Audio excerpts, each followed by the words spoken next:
Association of attributes, गुण संबंध। जैसे कि पहले वीडियो में बताया कोरिलेशन और रिग्रेशन, इस पे जितना संभव था यहाँ ऑनलाइन क्लासेस में उतना बताने की कोशिश किया गया था, इसको आप लोगों ने देखा होगा। आगे एसोसिएशन ऑफ एट्रीब्यूट्स की बात हम करेंगे। एट्रीब्यूट्स मतलब गुण संबंध। व्यक्ति होता है, हर व्यक्ति में कुछ गुण होते हैं, कुछ अच्छे गुण होते हैं, कुछ खराब गुण होते हैं। जिसे कि कोई मेल हो, सामाजिक दृष्टि से उसे पॉजिटिव माना गया है, फीमेल को नेगेटिव माना गया है। एजुकेशन पॉजिटिव गुण है, नॉन एजुकेशन नेगेटिव गुण है। हेल्दी होना पॉजिटिव गुण है और नॉन हेल्दी होना नेगेटिव गुण है। रिच होना हेल्दी गुण है, पुअर होना नेगेटिव गुण है। इसी के आधार पे ये इसकी व्याख्या की जाती है। ये उनमें क्या संबंध होता है, इन संबंधों के आधार पे कैसे बाकी गुणों की संख्या को निकाला जाता है, ये सब बताने की कोशिश किया गया है। ये क्लासिफिकेशन ऑफ एट्रीब्यूट्स में के लिए दो क्लासिफिकेशन होते हैं। एक तो है डाइकोटोमिक क्लासिफिकेशन, जिसमें एक गुण के आधार पर वर्गीकरण होता है, और एक होता है मैनीफोल्ड क्लासिफिकेशन, जिससे कि इसमें दिखलाया गया है। जैसा कि यहाँ इस चार्ट के आधार पर बताने की कोशिश किया गया है। गुण संबंध, suppose total population is denoted by n.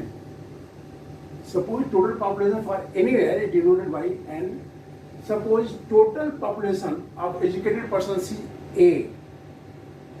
Total number of persons who are employed, total employed persons are denoted by B, or total rich persons are denoted by C. Here is taken only three attributes, A, B and C. A is educated, A is denoted by for educated persons, and B for employed persons, and C for rich persons, as seen here. Then total number of educated persons negative. Total non-educated persons will be alpha r small a, denoted by alpha r small a.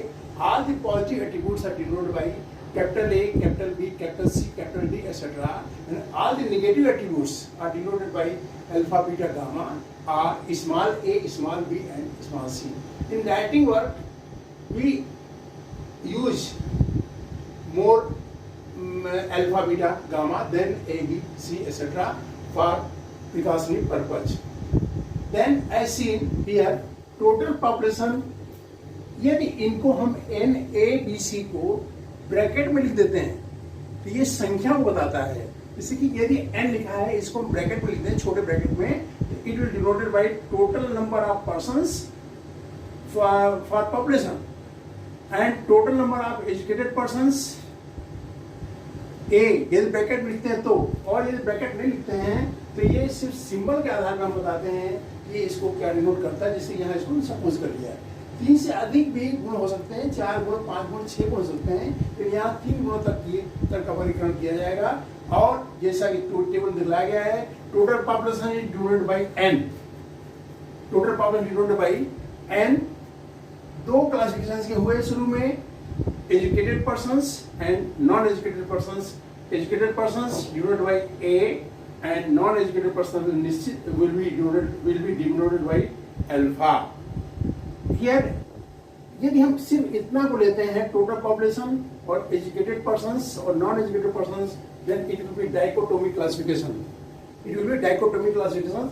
यदि हम दो classification लेते हैं तो डाइकोटोमिक classification. यदि इसको हम आगे बढ़ते हैं तो this will be manifold classification. As seen in the table, educated persons is again divided in 2 sections, educated and employed. Educated and employed. The total number of persons who are educated as well as employed, and other is total number of educated persons and non-employed. It will be denoted by in attribute form A, B, in bracket, A for education and B for employment. A beta, A for educated and B beta for non-employment. A, B, A beta. Same as here, this will be other next classification. Non-educated persons is divided in 2 sections. Non-educated employed. Non-educated employed. Non-educated for non-educated alpha and employment for B. then L it will denote by alpha B. This will be non-educated, non-employed, alpha beta, non-educated denoted by alpha and non-employed denoted by beta. Here it will next classification educated, employed, and rich denoted by educated for education A, for employment B, and for rich person C. Then it will be A, B, C in brackets, and here educated, employed, and non-rich A, B, and gamma. A for educated, B for employment, or gamma for not rich. As in the same way, it will be classified A beta will be classified in two sections: educated and non-employment, and rich. A, beta, C in bracket, and here educated, non-employment, and poor. A, beta, and gamma.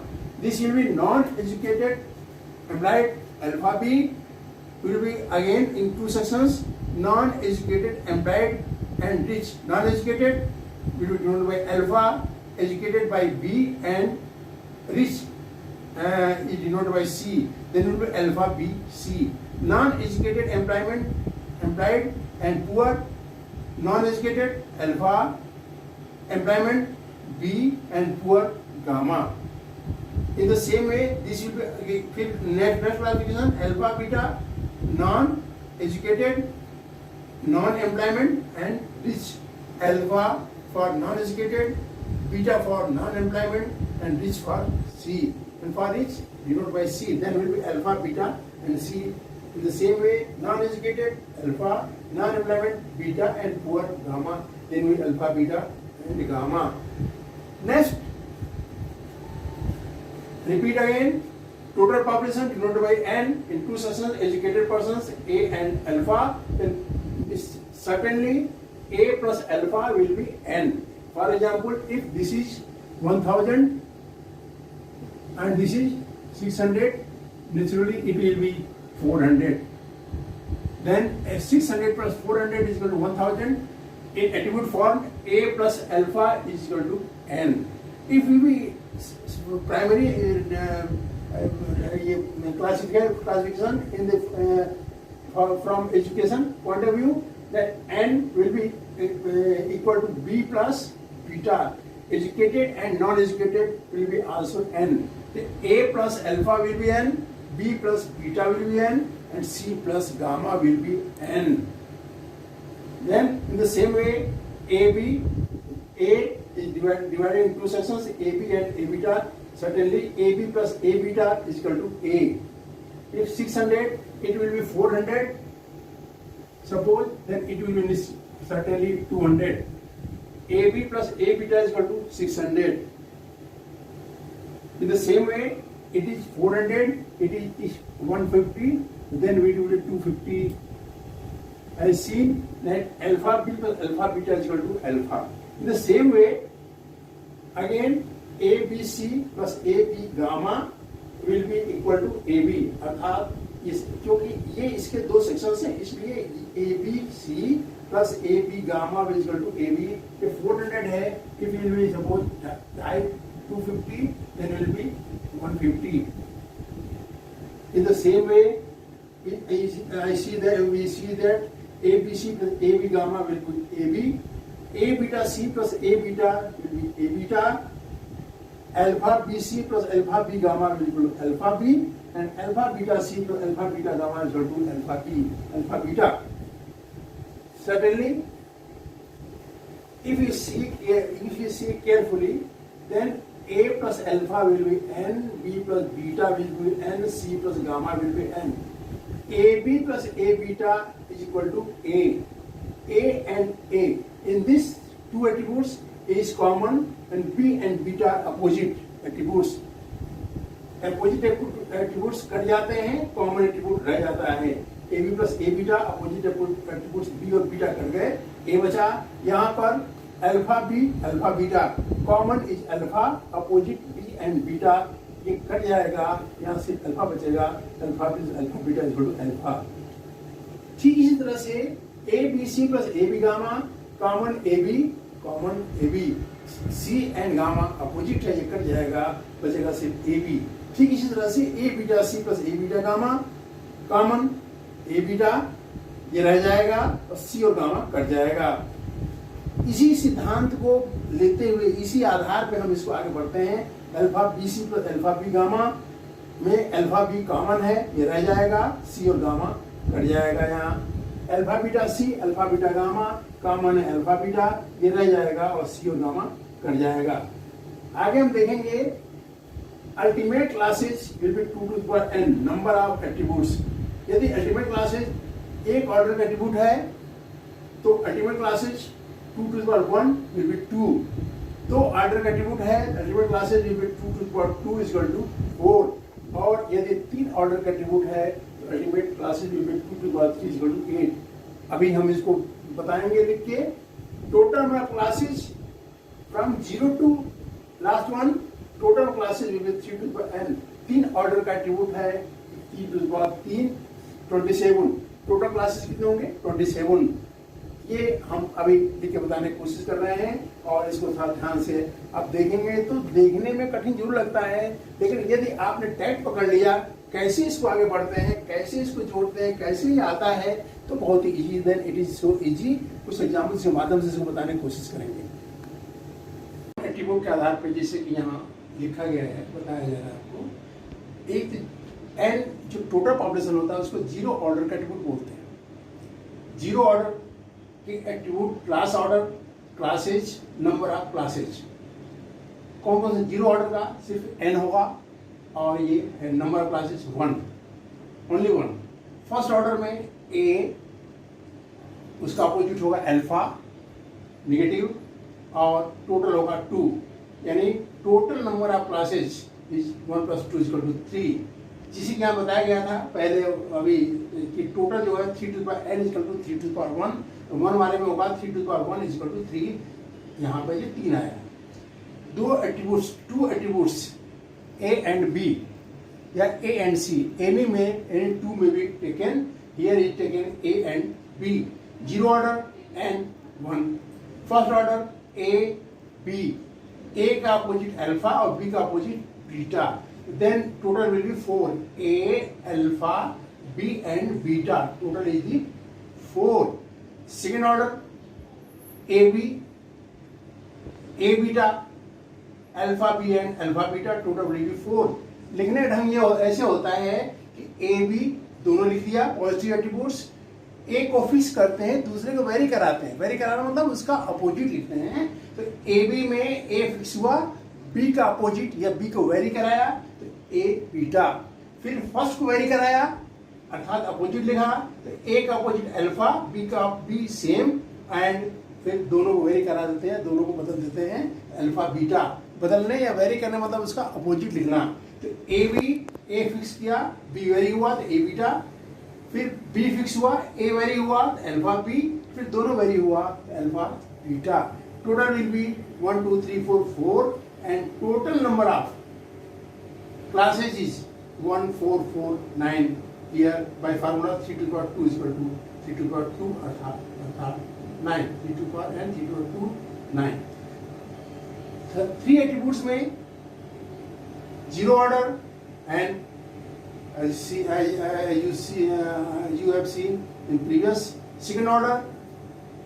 चूंकि यह 3 attributes हैं इसलिए first order में a b c हैं। a का उल्टा opposite alpha, b का opposite beta, c का opposite gamma. Total will be 6, total attributes will B 6 first order यदि 3 एट्रीब्यूट्स हैं तो। और सेकंड ऑर्डर में 3 एट्रीब्यूट्स दिया गया है, 3 एट्रीब्यूट्स होंगे A B A C and B C, और एट्रीब्यूट्स होगा A B A C and B C. First of all लिखेंगे हम ए बी, पीछे बताए गए मेथड्स के आधार पे ए बी में ए फिक्स किया, बी वेरी किया तो ए बीटा, बी फिक्स किया, ए वेरी किया तो अल्फा बी, फिर दोनों वेरी किया अल्फा बीटा। फिर ए सी, ए फिक्स किया, सी वेरी किया ए गामा, सी फिक्स किया, ए वेरी किया तो अल्फा सी, फिर दोनों वेरी हुआ अल्फा गामा। इसी तरह से बीसी में बी फिक्स किया, सी वेरी कराया बी गामा, सी फिक्स किया, बी वेरी कराया तो बीटा सी एंड दोनों वेरी कराया तो beta and gamma, total is 12। A B A beta alpha beta, A C A gamma, alpha C alpha gamma, B C B gamma, beta C and beta gamma. ये यहाँ रटने की जरूरत बिल्कुल नहीं है, ये आप बता रहे हैं कैसे लिखा जाता है। 3 एट्रीब्यूट्स में से 2 को लेना है, taken 2 at a time, then it will be A B, A C and B C. A B में एक को फिक्स कीजिए, दूसरे वेरी कराइए, फिर दूसरा फिक्स कीजिए, पहले वेरी कराइए, फिर दोनों को वेरी करा दीजिए। इसी तरह से ए सी में ए फिक्स कीजिए, सी को वेरी कराइए, सी फिक्स किया, ए को वेरी कराया और ए सी दोनों को वेरी कराया। फिर इसी तरह से बी सी में बी फिक्स किया, सी को वेरी कराया, सी फिक्स किया, बी को वेरी कराया और बी सी दोनों वेरी कराया। फिर इसके आधार पर ये 12 हो गए। थर्ड ऑर्डर में आप देखेंगे ये राइट हैंड साइड में लिखा गया है, ये तो फाइनल एट्रीब्यूट्स हैं। लिखने का ढंग देखिए, ए बी सी सबसे पहले लिखा हमने, इसमें ए फिक्स किया 1 by 1, पहले ए फिर बी फिर सी, ऐसे फिक्स करते हैं और उसी के आधार चलते हैं। ए बी ए फिक्स किया, B C beta C, B vary कराया, सी फिक्स किया, फिर ए फिक्स है, ए बी ए फिक्स है, देखिए यहाँ यहाँ यहाँ ए फिक्स है, यहाँ भी ए फिक्स है, बी सी वेरी कराया, तो B C beta C, B fix C vary हुआ और दोनों वेरी हुआ बीटा गामा। यहाँ से ले सकते हैं, देखिए ए बी सी में यदि ए फिक्स है तो बी सी में जो आया आपका ये बी सी, इसके आधार पे B gamma beta C beta gamma, beta C B gamma beta gamma, ये आ गया यहाँ से। फिर अल्फा बी सी, लेकिन ये ज्यादा अच्छा होता है, जैसे हम बताने की कोशिश कर रहे हैं, पुनः बता देंगे आपको, और यही ज्यादा वैल्यूएबल होता है यहाँ जानने का कैसे इसको लिखा जाता है। अल्फा बी सी में बी फिक्स किया, अल्फा सी को वेरी कराते हैं, यहाँ alpha A C B fix किया, ए सी वेरी कराते हैं, पहले ए वेरी कराया, सी फिक्स किया, फिर बी तो फिक्स ही है और ए फिक्स है, सी वेरी कराया और फिर दोनों यहाँ वेरी हो गए। बी फिक्स है चूंकि अल्फा गामा हो गया। इसी तरह से ये सी फिक्स है, अल्फा बी पहला फिक्स, दूसरा पहला वेरी किया, दूसरा फिक्स है, फिर यहाँ पर पहला फिक्स दूसरा वेरी किया, फिर अल्फा बीटा दोनों वेरी कराया, सी फिक्स है, लास्ट में अल्फा बीटा गामा लिख देते हैं। फिर इसमें देखते हैं कौन कौन सा कॉमन है। ये A beta C, A beta C, A B gamma, ये है 2 बार है, इसलिए एक बार काट देंगे, ए बी गामा और ए बी गामा, ये है ए बी गामा यहाँ है, ए बी गामा यहाँ, तो एक को काट देंगे। इसी तरह से जो कॉमन है उसमें से एक को हटा देते हैं, बचता है 8 जो यहाँ लिखे गए हैं। इसके आधार total frequency, total number of attributes will be 27 by formula 3 to the power 3 equal to 3 to the power 3 equal to 27। लिखने का ढंग देखिए, एक बार आप फिर से देख लीजिए, ए बी सी लिखा हमने, ए लिख दिया और बी सी में यहाँ बी सी के बाद जो आया है ये 3, ये है B gamma beta C beta gamma. इस तरह से ए बी सी में बी फिक्स है और ए सी के आगे जो लिखा हमने यहाँ पर, ए सी के आगे A gamma alpha C alpha gamma, ये, और इसी तरह से सी फिक्स किया और ए बी को वेरी कराते हैं, ये यहाँ पर लिख देते हैं। आप चाहे जिस पेज से भी जाएं, ये यहाँ 8 आएगा। फिर से देख लीजिए, ए बी सी लिखा, ज्यादा अच्छा ये होता है, ए बी सी आप लिखिए, ए फिक्स कीजिए, इन दोनों को क्रमशः 1 by 1 वेरी कराइए।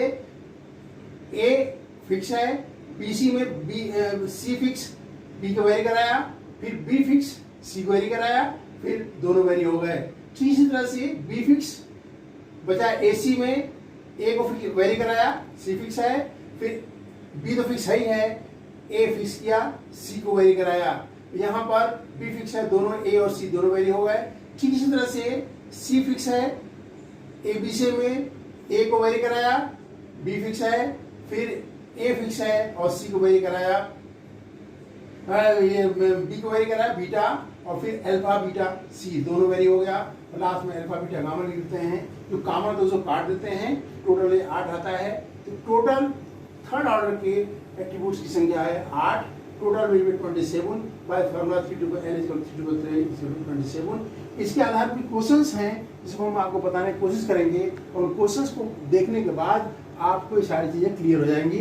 तो ये मेन यही होता है यहाँ पर। इसको यदि आपने समझ लिया, इसके आधार पर 9 स्क्वायर टेबल के आधार पे, मेरे 4 क्लासिफिकेशन के आधार पे आगे चीज़ें क्लियर हो जाएंगी। तो फिर से देखिए, 0 ऑर्डर का n 1, फर्स्ट ऑर्डर का a अल्फा 2, टोटल हुआ 3, 2 ऑर्डर में n 0 ऑर्डर का 1, फर्स्ट ऑर्डर के a b alpha b beta, और सेकंड ऑर्डर में a b a gamma alpha beta 4, total 9 होगा।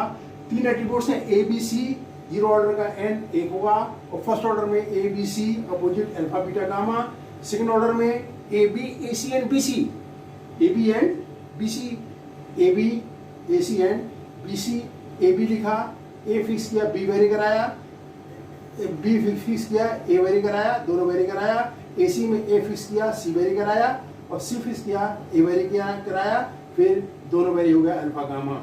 b c में b फिक्स किया, c वेरी कराया, c फिक्स किया, b वेरी कराया, और b और c दोनों वेरी कराया, बीटा एंड गामा, टोटल 12। और थर्ड ऑर्डर लिखने का आपको हम बता चुके हैं, इसके बाद टोटल नंबर ये एट्रीब्यूट 27। ये इसमें कुछ क्वेश्चन बताने की कोशिश करेंगे, और आप यदि क्वेश्चन को देख लेंगे सारी चीज़ें आपको क्लियर हो जाएंगी। थैंक्स। एसोसिएशन ऑफ एट्रीब्यूट्स में जैसे बताया गया है, उसको न्यूमेरिकल एग्जांपल्स के माध्यम से क्लियर करने की कोशिश किया जा रहा है। यहाँ थोड़ा आप ध्यान देंगे, A stand for education, A attribute for education, P for employment and C for rich person. For one attributes total number of persons divided by n। A यदि कहीं पॉपुलेशन, किसी पॉपुलेशन को हम ये एजुकेशन और नॉन एजुकेशन में divide करें, simple बताएं जैसे बताया गया था इसके पहले, तो a plus alpha will be n। Total population 2 भागों में बटा है, एक एजुकेटेड और नॉन एजुकेटेड, तो this will equal to n equal to a plus alpha. यदि इसको डिवाइड करें एम्प्लॉयमेंट और नॉन एम्प्लॉयमेंट में, तो b plus beta equal to n, और इसको यदि हम रिच और पुअर में डिवाइड करें तो c plus gamma equal to n, अर्थात a plus alpha equal to n, b plus beta equal to n and c plus gamma equal to n। ये डिपेंड करता है कि हमने एट्रीब्यूट को, टोटल नंबर ऑफ पॉपुलेशंस को किस attribute के आधार पर डिवाइड किया। फॉर 2 एट्रीब्यूट्स कुछ वैल्यूज दिए गए रहते हैं, उसके आधार पर बाकी वैल्यूज को निकालना पड़ता है। फॉर 2 एट्रीब्यूट्स एक टेबल होता है 9 स्क्वायर टेबल, इसको लिखने का ढंग थोड़ा देखने में भारी जरूर लगता है, ये बहुत ही आसान है। यदि हम इसको a और b के आधार पर लें, अर्थात 2 एट्रीब्यूट्स हैं, a for education and b for employment, तो a एंड b और c के आधार पे, b for employment and c for rich, तो b एंड c के आधार पे। और यदि यहाँ हाँ ठीक, तो ये देखिए यहाँ यहाँ लिखते हैं a, यहाँ लिखते हैं b, दोनों पॉजिटिव एट्रीब्यूट्स होता है। इसका नेगेटिव यहाँ लिखते हैं अल्फा, इसका नेगेटिव यहाँ लिखते हैं बीटा। a के नीचे a लिखते चले जाते हैं, अल्फा के नीचे अल्फा लिखते चले जाते हैं, और b के सामने b ये कंप्लीट हुआ, a b alpha b and b। Beta के सामने बीटा एंड बीटा, और टोटल ये होता है n, अर्थात ab plus alpha b equal to b। As you see, देखिए यहाँ कॉमन क्या है, b है, इसलिए यहाँ b बचता है। यहाँ कॉमन क्या है, बीटा, यहाँ बीटा बचता है। a plus alpha equal to n and b plus beta equal to n, दोनों की वैल्यू समान होगी। ये कुछ एग्जाम्पल्स के माध्यम से बताया जाएगा। यहाँ यदि b और c लेते हैं, अर्थात एम्प्लॉयमेंट और रिच के आधार डिवीजन करते हैं, तो ये b और ये c, ये ध्यान रखने की बात है। यहाँ पॉजिटिव एट्रीब्यूट देते हैं, एक पॉजिटिव एट्रीब्यूट्स यहाँ, दूसरा पॉजिटिव एट्रीब्यूट्स यहाँ, एक पॉजिटिव एक नेगेटिव नहीं लेते हैं। पॉजिटिव एट्रीब्यूट्स यहाँ होता है, दूसरा पॉजिटिव एट्रीब्यूट्स यहाँ होता है। यहाँ वही चीज, ये पॉजिटिव एट्रीब्यूट्स और यहाँ ये भी पॉजिटिव एट्रीब्यूट्स। इसका इनवर्स या नेगेटिव एट्रीब्यूट्स यहाँ लिखते हैं। बी का ए का नेगेटिव अल्फा होगा, सी का गामा होगा। A B C alpha beta gamma, यहाँ अल्फा यहाँ गामा। बी के ए के नीचे सब ए है, सी अल्फा के नीचे सब अल्फा है, तो ये सी के सामने सब सी है, तो ये हो गया ए सी, ये होगा अल्फा सी। कॉमन क्या है? सी, इसलिए यहाँ सी है। यहाँ गामा के सामने गामा है, ए गामा अल्फा गामा गामा, तो यहाँ कॉमन क्या है? गामा, इसलिए यहाँ गामा है। और यहाँ ये ए सी और ए गामा में ए कॉमन है, इसलिए यहाँ ए है। और अल्फा सी अल्फा गामा में अल्फा कॉमन है, इसलिए यहाँ अल्फा है। A plus alpha is equal to N and C plus gamma is equal to N also. यदि यहाँ हम बी और सी को लेते हैं, अर्थात यदि attribute B for employment and C for rich, employment और रिच को लेते हैं, ये बी और ये सी दोनों पॉजिटिव है। बी का इनवर्स या अपोजिट बीटा, सी का अपोजिट या इनवर्स गामा। बी के नीचे बी, बीटा के नीचे बीटा और सी के नीचे सी। ये सी के सामने सब देखिए B C beta C, and common क्या हुआ? दोनों बी सी और बीटा सी में सी कॉमन हुए, इसलिए यहाँ सी है। यहाँ बी गामा और बीटा गामा में गामा कॉमन, इसलिए गामा है। और देखिए C plus gamma is equal to N और B plus beta is equal to N. यहाँ इस टेबल देखने से ये क्लियर हो जाता है कि A plus alpha is equal to N, B plus beta is equal to N, C plus gamma is equal to N, A plus alpha is equal to N, और C plus gamma is equal to N और B plus beta is equal to N. इस table के माध्यम से ये clear होता है। किसी क्वेश्चन में यदि वैल्यूज कुछ दिए रहते हैं, कुछ मिसिंग होता है, देखते हैं उसमें 2 ऑर्डर का दिया हुआ है, 1 ऑर्डर दिया हुआ है, 3 ऑर्डर दिया है, इसी के आधार पर आगे प्रोसीड करते हैं। कुछ एग्जांपल्स के माध्यम से आपको बताने की कोशिश करेंगे। देखिए एग्जांपल दिया है, इस 9 स्क्वायर टेबल के आधार पे खर्चीले पिता और खर्चीले पुत्र की संख्या 327 है। यानी कुछ डाटा कलेक्ट किए गए हैं जिसमें खर्चीले पिता और खर्चीले पुत्र जो है 327 हैं। खर्चीले पिता और कंजूस पुत्र 545, कंजूस पिता और खर्चीले पुत्र 741, कंजूस पिता और कंजूस पुत्र 235। ये एक डाटा है, ये कहीं से कलेक्ट किया गया है, इसको एट्रीब्यूट्स के माध्यम से दिखाना होगा। सपोज पॉजिटिव को हमेशा जो पूछता है उनको पॉजिटिव मानते हैं, इसलिए खर्चीले पिता को ए और खर्चीले पुत्र को बी मानेंगे। पॉजिटिव एट्रीब्यूट्स खर्चीले पिता ए और खर्चीला पुत्र बी। तो कंजूस पिता क्या होगा? उसका इनवर्स होगा, ए का इनवर्स अल्फा, और खर्चीले पुत्र कंजूस पुत्र का क्या होगा? बीटा होगा। क्यों? खर्चीले पुत्र का पॉजिटिव एट्रीब्यूट बी है, तो नेगेटिव एट्रीब्यूट क्या होगा? बीटा। देन वी हैव ये अकॉर्डिंग टू जो डिटेल दिया गया है एट्रीब्यूट्स के माध्यम से निकलेंगे, लिखेंगे। ए बी क्या क्या बताएगा? खर्चीले पिता और खर्चीले पुत्र, क्योंकि ए फॉर खर्चीले पिता और बी फॉर खर्चीला पुत्र। Then A B will be show the number of persons who are expenditure, fathers are expenditure, fathers spend more and son spend more also. Then AB will be 327, A beta खर्चीले पिता और कंजूस पुत्र, खर्चीले पिता और कंजूस पुत्र 545, इसलिए ए बीटा 545।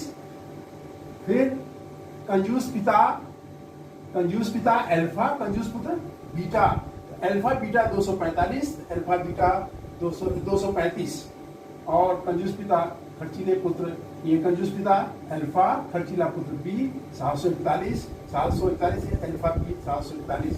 फिर से देख लीजिए, कंजूस पिता के लिए ए यूज, खर्चीले पिता के लिए ए यूज किया है और खर्चीले पुत्र के लिए बी यूज किया है। तो खर्चीले पिता और खर्चीले पुत्र क्या होगा? A B will be equal to 327 as you see here. खर्चीले पिता ए और कंजूस पुत्र beta, A beta 545, A beta कंजूस पिता अल्फा, कंजूस पुत्र बीटा, अल्फा बीटा 235, कंजूस पिता अल्फा, खर्चीला पुत्र बी, अल्फा बी 741, जैसे यहाँ दिखाया है। ये जो ऊपर लिखा हुआ क्वेश्चन उसी को एट्रीब्यूट फॉर्म में ऐसे दिखाया गया है। हमको बाकी को मालूम करना है। 9 इसको टेबल बनाएंगे ए बी, जिसे पहले बताया गया है ए का इनवर्स अल्फा, बी का इनवर्स बीटा, कंप्लीट करेंगे A B alpha B B, जैसे वो टेबल बनाने का ढंग आपको बताया गया है। जो वैल्यूज दी गई हैं उनको इसमें पुट अप करेंगे। ए बी 327 यहाँ देखिए, अल्फा बी 741 यहाँ देखिए, ए बीटा 545 यहाँ है, अल्फा बीटा 235 यहाँ, ये वैल्यूज दी हुई है। बाकी जो सही निशान लगा हुआ है उसको हमको डिटरमिन करना है। इसका A B plus alpha B equal to B, इसलिए बी की वैल्यू कितनी होगी 327 plus 741 equal to 1068। A B plus beta between A कैसे होगा 327 प्लस 545 इक्वल टू 872, और alpha beta equal to alpha कैसे होगा 741 plus 2 plus 35 equal to 976। N equal to A plus alpha, या तो ए प्लस अल्फा 1848 या बी प्लस बीटा 1848, इसी तरह से जोड़ेंगे ये वैल्यू एन की बराबर ही आएगी, जैसा कि इस टेबल में दिखाया गया है।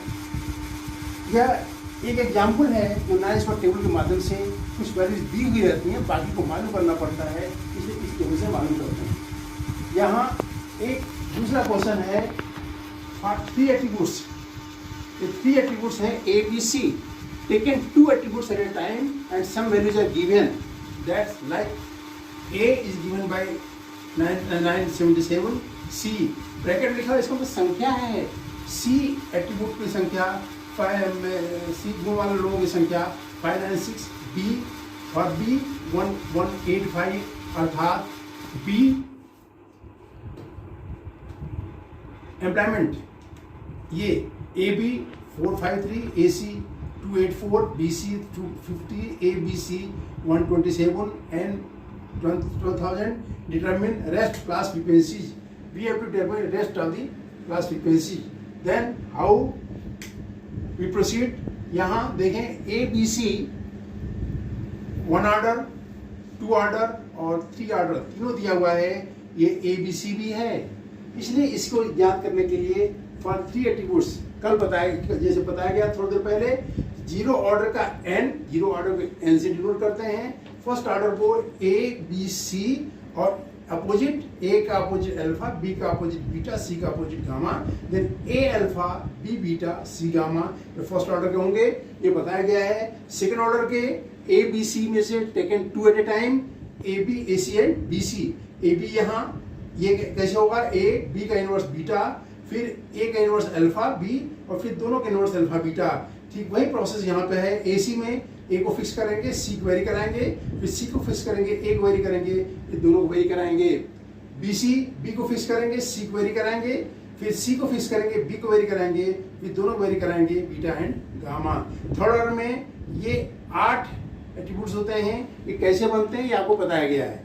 ये होंगे A B C, A beta C, A B C, A beta gamma, alpha B C, alpha beta C, alpha B gamma and alpha beta gamma. ये कैसे बनते हैं ये आपको बता चुका है, दिया हुआ है according to question. A 977, C 596, B 1185, A B 453, A C 284, B C 250, A B C 127 and N is equal to 12,000। Determine rest class frequency, rest class frequency को डिटरमिन करना है। कैसे प्रोसीड करते हैं? फर्स्ट ऑर्डर जो ये सारी 27 कुल होगा एट्रीब्यूट्स, इसमें जो दिया रहता है उसको निशान लगा लेते हैं, जैसे कि एन दिया है इसलिए यहाँ हमने सही का निशान लगाया। ए बी और सी तीनों दिया हुआ है, इसलिए ए बी और सी पे सही का निशान लगाया। फिर ए B A C B C दिया हुआ है, ए बी ए सी और बी सी पर सही का निशान लगाया। ए बी सी दिया हुआ है इसलिए ए बी सी पर सही का निशान लगाया। बाकी हमको पता करना है, बाकी क्या होगा, बाकी वैल्यूज क्या होगी, ये क्वेश्चन है। Determine rest of the class frequency, यानी जो बचते हैं 27 में से उनको पता करना है। कैसे पता करते हैं? देखिए सॉल्यूशन माध्यम से।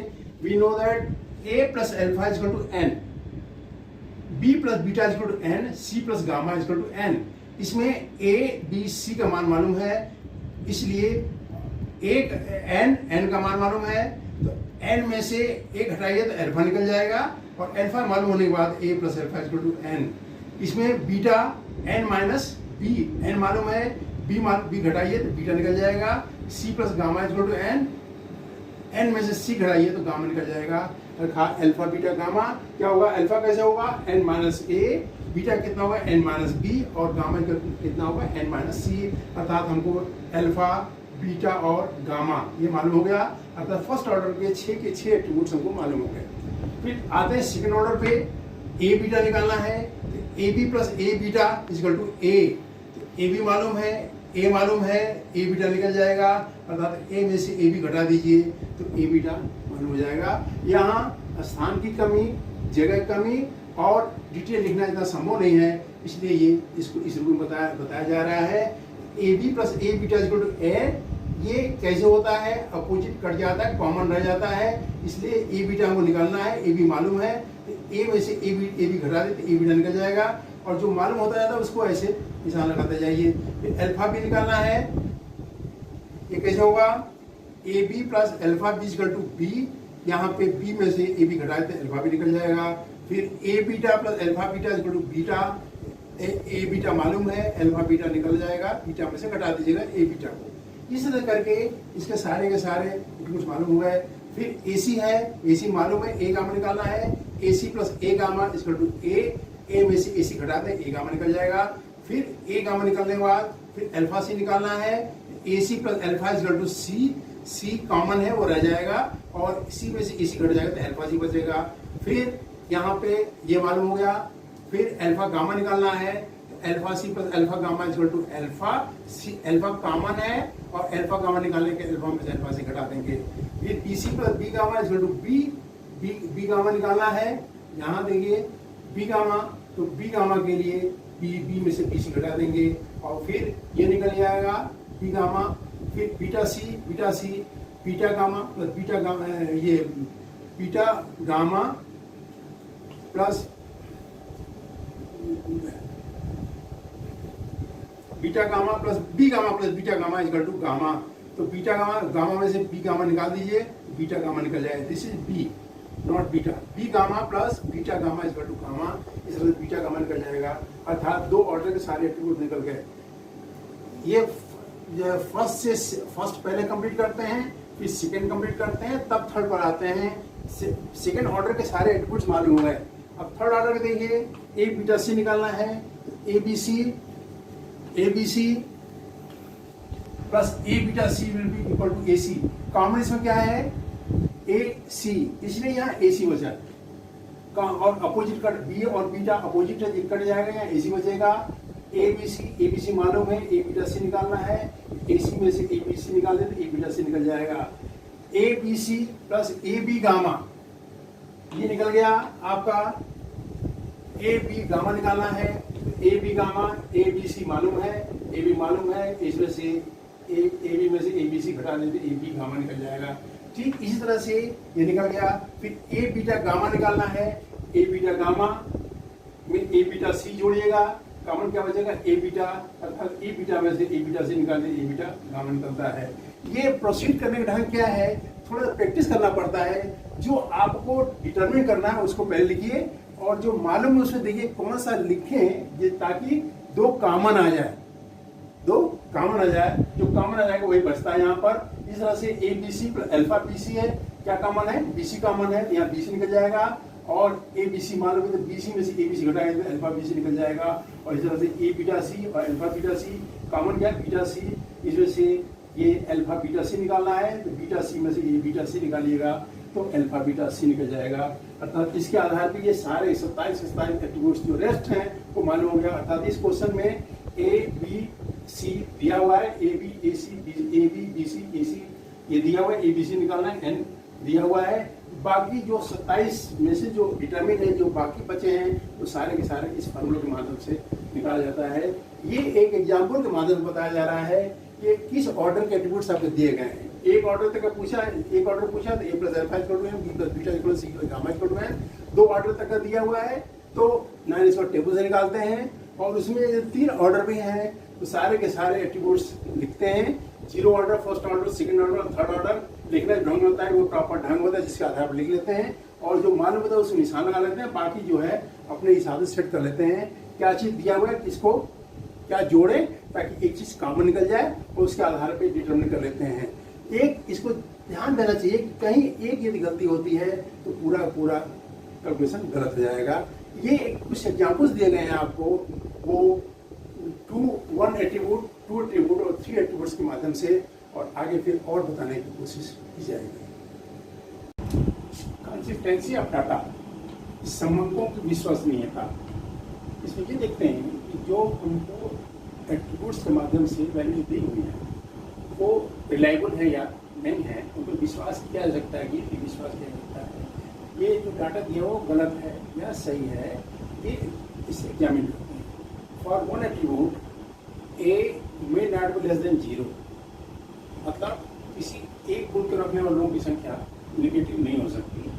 और second, A may not be greater than N, मतलब किसी एक गुण को रखने वालों की संख्या total number of items, total number of population, total number of items से अधिक नहीं हो सकती। जैसे फर्स्ट और सेकंड दिखाया गया, A may not be greater than 0 and A may not be greater than N. For 2 attributes A B may not be less than 0, means 2 गुण रखने वालों की संख्या, 2 एट्रीब्यूट रखने वाली संख्या 0 नेगेटिव नहीं हो सकती। इस तरह से ए बी सॉरी अर्थात 2 गुण रखने वालों की संख्या ए गुण रखने वालों की संख्या अधिक नहीं हो सकती, जैसे कि मैनीफोल्ड क्लासिफिकेशन दिखलाया गया था ये सब चीजें। और third, A B may not be greater than B, as first second third A B may not be less than 0, A B may not be greater than A and A B may not be greater than B. For 3 attributes A B C, 3 गुण रखने वालों की कुछ संख्या negative नहीं हो सकती, A B C may not be less than 0। For 4 attributes A B C D, अर्थात 4 गुण रखने वालों की संख्या, total number of items, total number of persons who are getting 4 attributes may not less than A plus B plus C plus D minus 3 N.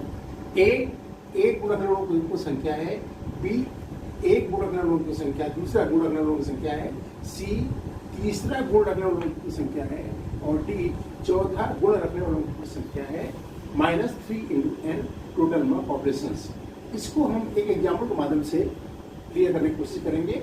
जैसे example है, total number of students in a college N is equal to 400, out of N 100 were females, जिनमें से 100 जो थे वो females हैं। Total number of graduates was 200, total number graduates 200 है, out of उन जिसमें से 80 वेयर मेल्स, जिसमें से 80 मेल्स हैं, अर्थात जो ग्रेजुएट्स भी हैं और मेल्स भी हैं, उनकी संख्या 80। कंसिस्टेंसी या नॉट, विश्वसनीयता है, विश्वसनीय है या नहीं, जो दिया गया वैल्यू वो विश्वसनीय है या नहीं, इसको देखने के लिए यदि 2 ऑर्डर तक एट्रीब्यूट्स दिए गए हैं तो 9 स्क्वायर टेबल बनाते हैं। जैसे पिछले वीडियो में दिखाया गया था, ये 9 डिवीजन बनाइए, यहाँ एक पॉजिटिव एट्रीब्यूट, दूसरा पॉजिटिव एट्रीब्यूट्स ए बी, इसका इनवर्स नेगेटिव एट्रीब्यूट्स अल्फा, इसका इनवर्स नेगेटिव एट्रीब्यूट्स बीटा। ए के नीचे पूरा ए लिख दीजिए, अल्फा के नीचे पूरा अल्फा लिख दीजिए, बी के सामने पूरा बी लिख दीजिए, और बीटा के सामने पूरा बीटा लिख दीजिए, और लास्ट में एन लिख दीजिए। तो ये 9 स्क्वायर टेबल बनाने का ढंग पिछले वीडियो में दिखाया गया था, इसी पहले बताया जा चुका है। ऐसे इसको कंप्लीट करते हैं, 9 स्क्वायर टेबल बनाते हैं। जो वैल्यू दी हुई है उनको इसमें पुट अप करते हैं, जिससे कि टोटल कॉलेज एन इज 400, तो 400 ये लिखा, या सही निशान इसका मतलब ये गिवन वैल्यूज हैं, N is 400, out of 100 females, total number of females are 100, then alpha in the division of alpha we write 100, total number graduates was 200, graduates 200, total graduates B. Here A stand for male and B stand for graduates.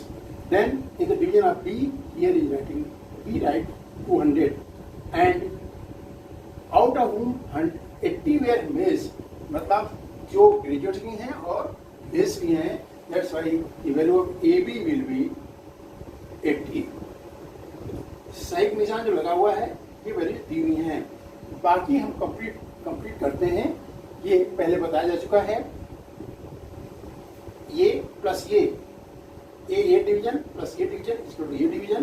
ये alpha B will be certainly 200 minus 80 is 120. A beta plus alpha beta is equal to beta as seen in the table. Then alpha beta will be minus 20. What will it be? Minus 20. By the same way, we can get this value alpha b plus alpha beta is equal to alpha. Then alpha will be minus 20. But anyway, we complete all the we complete full 9 square table. This is negative. Alpha beta is negative. It means alpha beta ये जो mail है females हैं और beta जो graduate नहीं है, अर्थात beta ये अल्फा बीटा मीन्स फीमेल्स और ग्रेजुएट्स बच्चों की संख्या -20 है, जो माइनस नहीं हो सकती. अतः ये डाटा जो दिया हुआ है वो गलत है. दिस इज नॉट सही correct, it is wrong. Consistency और not. Answer will be not. Here by this data the answer will be not. Second example, I am trying to give the situation by second example. Given n is equal to 1000, A is equal to 811, B 750, C 418. Here A means एक गुण को रखने वाले लोगों की संख्या, B means एक गुण दूसरे गुण रखने वालों की संख्या और सी मीन्स तीसरे गुण रखने वालों की संख्या. ए बी एक पहला और दूसरा गुण रखने वालों की संख्या 570. बी सी सेकेंड और थर्ड गुणों को रखने वालों की संख्या 350. ए सी मतलब फर्स्ट और थर्ड गुण रखने वालों की संख्या 348. A B C first second third गुण रखने वालों की संख्या 97. ये इसमें ये विश्वसनीय है या नहीं पहले बताया चुका है. बाकी इसके ए बी सी के माध्यम से A plus alpha is equal to N, B alpha is equal to N minus A, alpha ये B plus beta is equal to N, then ये B is given beta is equal to N minus B and gamma is equal to N minus C. By this way we can get alpha beta gamma and A B B C and A C are given. Then relative attributes class frequency may be find out as previously I have told A, B, C. By this way we complete all the total number of frequency will be 27. If there is any negative, यदि कहीं negative आता है इसका मतलब है कि दिए हुए डाटा में कंसिस्टेंसी नहीं है. तो वो भी यहाँ देखें कंसिस्टेंसी है या नहीं. बाकी 27 को कंप्लीट करते हैं, जहाँ नेगेटिव आ जाता है वहीं छोड़ देते हैं और लिख देते हैं कि कंसिस्टेंसी नहीं है. ये एक वे हुआ. ये ऑनलाइन में एक निश्चित ढंग मतलब एक उसको बहुत डिटेल में जाना लिखना यहाँ संभव नहीं है.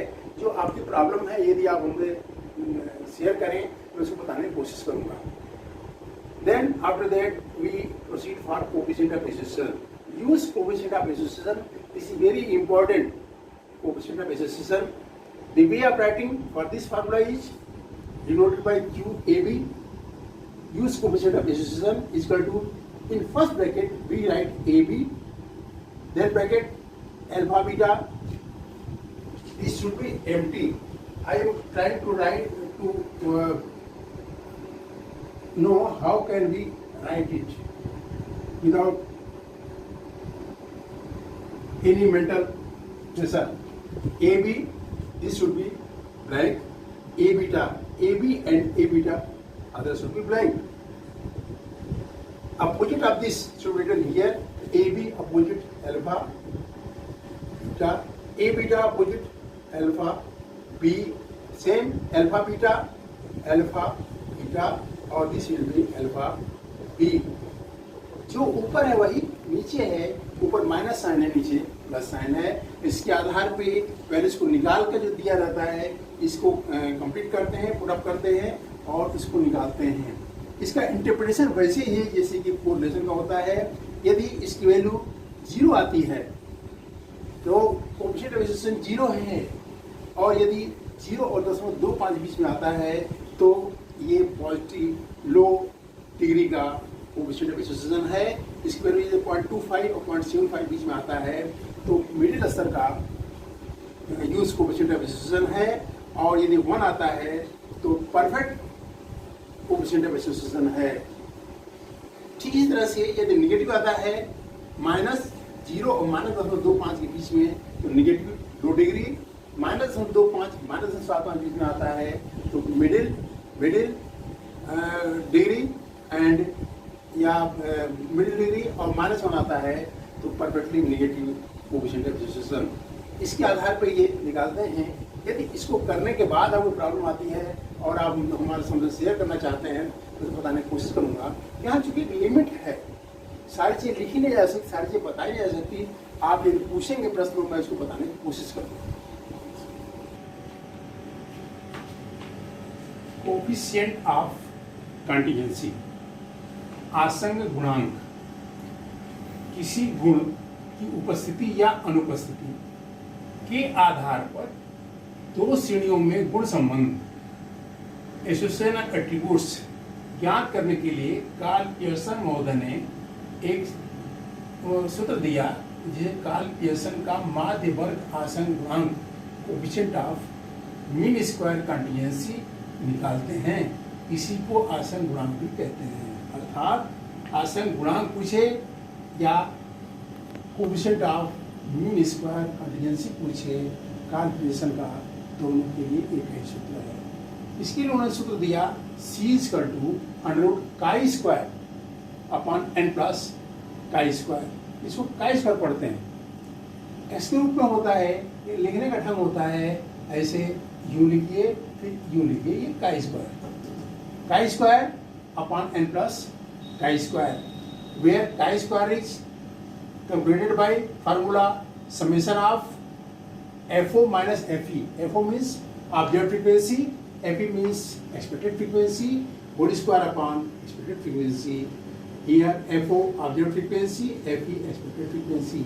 Observed frequency एग्जाम्पल के माध्यम से बता रहे हैं, जिसे कि किसी 5 फेस का कोई कॉइन है जिसमें 1 2 3 4 5 लिखा हुआ है, ऐसा कोई है, या कॉइन समझ लीजिए, कॉइन में हेड और टेल है, इसको 100 बार फेंका जाए तो एक्सपेक्टेशन होता है 50 बार हेड आएगा और 50 बार टेल आएगा। ये तो एक्सपेक्टेशन है, लेकिन वास्तविकता क्या है? फेंकने मान लीजिए हमको मिला 50 बार, 60 बार हेड आर मिला, 40 बार टेल मिला, 70 बार हेड मिला, 30 बार टेल मिला, 35 बार हेड मिला, 65 बार टेल मिला। उन्हें कुछ जो एक्सपेरिमेंट के बाद जो मिलता है उसको बोलते हैं ऑब्जर्व फ्रीक्वेंसी। जैसे कोई डाई है उसमें 1 2 3 4 5 6 लिखा हुआ है, 36 बार फेंकते हैं तो एक्सपेक्टेशन होगा कि हर एक डिजिट के आने का की संभावना 6 है, यानी वो 6 बार 1 आएगा, 6 बार 2 आएगा, 6 बार 3 आएगा, 6 बार 4 आएगा, 6 बार 5 आएगा और 6 बार 6 आएगा। लेकिन जब उसको फेंकते हैं तो हमने 36 बार फेंका तो हो सकता है कि 5 बार 1 आवे, 2 बार 2 आवे, 3 बार 4 आवे, 5 बार 7 आवे, 6 आवे, डैश डैश डैश। तो ये जो हमको रिजल्ट मिलता है एक्सपेरिमेंट के बाद उसको बोलते हैं एक्सपेक्टेड फ्रीक्वेंसी। ऑब्जर्व, आप उसको ऑब्जर्व और एक्सपेक्टेशन जो होना चाहिए, जो हम एक्सपेक्ट करते हैं वो एक्सपेक्टेड फ्रीक्वेंसी है। तो वो FO means observe frequency, FE means expected frequency, whole square upon FE, where FO observe frequency, FE expected frequency. एक एग्जाम्पल के माध्यम से बताने की कोशिश करेंगे, जिसे कैलकुलेट कोएफिशिएंट ऑफ कंटीजेंसी। ये दिया हुआ सोशल स्टेटस, लोअर मिडिल मतलब निम्न आय वर्ग के लोग, निम्न आय वर्ग के लोग, बिलो पॉवर्टी लाइन जिसे बोलते हैं, मिडिल मतलब मध्यम वर्ग के लोग, और अपर मिडिल मतलब उच्च वर्ग के लोग। यहाँ डल, उसमें से ये डल, इंटेलिजेंस, एवरेज और ब्रिलियंट, यानी डल सामान्य, इंटेलिजेंस डल मतलब मंदबुद्धि, इंटेलिजेंस एवरेज मतलब सामान्य बुद्धि वाले, और ब्रिलियंट मतलब तीव्र बुद्धि वाले। ये लोअर मिडिल के सामने 22 लिखा हुआ है, 22, इसका मतलब लोअर मिडिल में 22, कुल 320 लड़के हैं, total number of students are 320। ये देखा गया कि 22 लड़के ऐसे हैं जो कि डल हैं और लोअर मिडिल क्लास को बिलोंग करते हैं। 35 लड़के ऐसे हैं जो मिडिल इंटेलिजेंस मिडिल स्तर के हैं, मतलब इंटेलिजेंस एवरेज हैं, सामान्य बुद्धि के हैं, और लोअर मिडिल अर्थात निम्न आय वर्ग को बिलोंग करते हैं, और 30 लड़के ऐसे हैं जो ब्रिलियंट हैं, लोअर मिडिल फैमिली को बिलोंग करते हैं। ये है टोटल है 80, अर्थात लोअर मिडिल के कुल लड़के कितने 80, जिसमें से 22 डल हैं, 35 इंटेलिजेंस एवरेज है, सामान्य बुद्धि के हैं, और 23 जो हैं वो ब्रिलियंट हैं।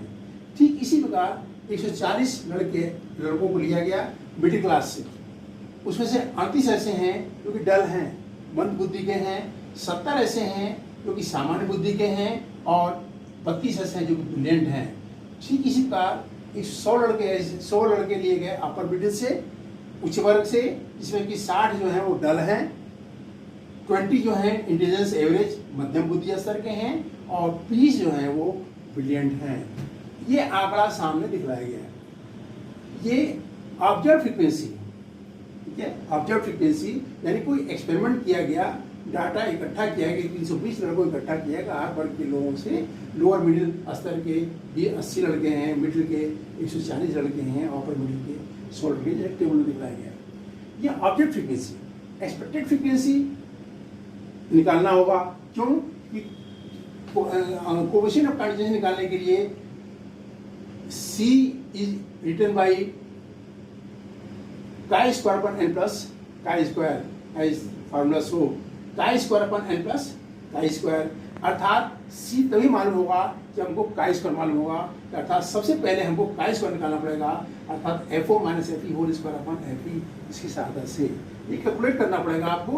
तो हर एक जो फ्रीक्वेंसी दी हुई है, ऑब्जेक्ट फ्रीक्वेंसी दिया हुआ है, उससे संबंधित उसके संदर्भ में एक्सपेक्टेड फ्रीक्वेंसी निकालना पड़ेगा।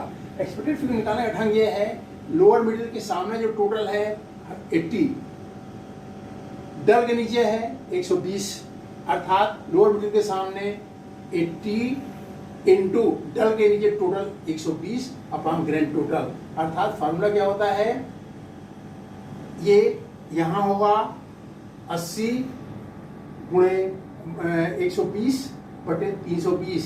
ठीक इसी पर यहाँ कितना होगा, इसे सामने है टोटल 80, नीचे है 125, 80 गुणे 125 बटे 320। ठीक इसी प्रकार किसी का भी एक्सपेक्टेड फ्रीक्वेंसी निकालना है तो उस ऑब्जेक्ट फ्रीक्वेंसी के सामने का टोटल, उसके नीचे का total multiply and divide by grand total. Like 23 instead of 23 what will FE 80 into 75 upon 320। 32 से के संदर्भ में FE क्या होगा, ये जो दिया हुआ है यहाँ 140 into 75 upon 320 as shown in the formulas। In brackets ये लिखे, I have written FE expected frequency. हर एक वैल्यू जो ऑब्जेक्ट फ्रीक्वेंसी से संबंधित FE निकालेंगे।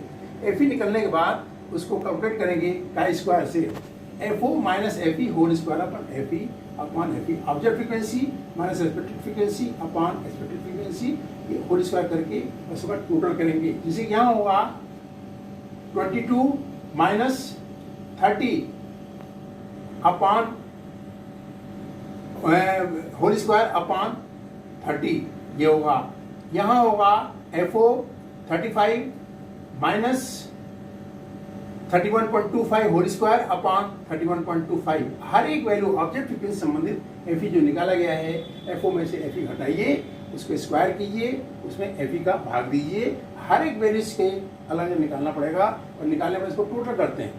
टोटल करने के बाद ये chi स्क्वायर वैल्यू यहाँ आएगी 35.172। इसको आपको हमने छोड़ दिया आपके कैलकुलेशन के लिए, आप यहाँ निकालिए, क्योंकि ये यहाँ छोटे से एरिया में संभव नहीं है कैलकुलेट करना। सिंपल आप FO में से FO minus FE whole square upon FE सबका अलग अलग निकाल के हर फ्रीक्वेंसी के उसमें FE का भाग दीजिए और उसमें टोटल कीजिए। This will value of chi square. Then from formula C equal to under root of chi square upon L plus chi square. ये यहाँ chi स्क्वायर वैल्यू आएगी 35.172। Then C will be outcome ये 35.172 upon n, this is n 320 plus chi square 35.172 and we get C is equal to 0.31 which is middle 0.31. By this way we calculate coefficient of contingency. I can repeat it. For FE, multiply horizontal total upon vertical total divided by grand total. For each and every value of FE, we get FE, and then by formula, first of all, we calculate chi square, FO minus FE whole square upon FE, and for each and every value, then total, or then C is equal to chi square plus chi square, we get the value of coefficient of contingency. This is the coefficient of contingency given by Karl Pearson and is known as Karl Pearson's coefficient of contingency or coefficient of mean square contingency. Thanks. Start. इस प्रकार ये chapter यहाँ समाप्त होता है। इसमें किसी प्रकार का कोई दिक्कत आपको यदि लगता हो तो आप कमेंट बॉक्स में पूछ सकते हैं, उसको दूर करने की कोशिश किया जाएगा एग्जाम्पल्स के माध्यम से या किसी अन्य माध्यम से आपको बताने की कोशिश करेंगे। कहीं कोई डाउट है तो जो कमेंट में लिख के आप पूछ सकते हैं।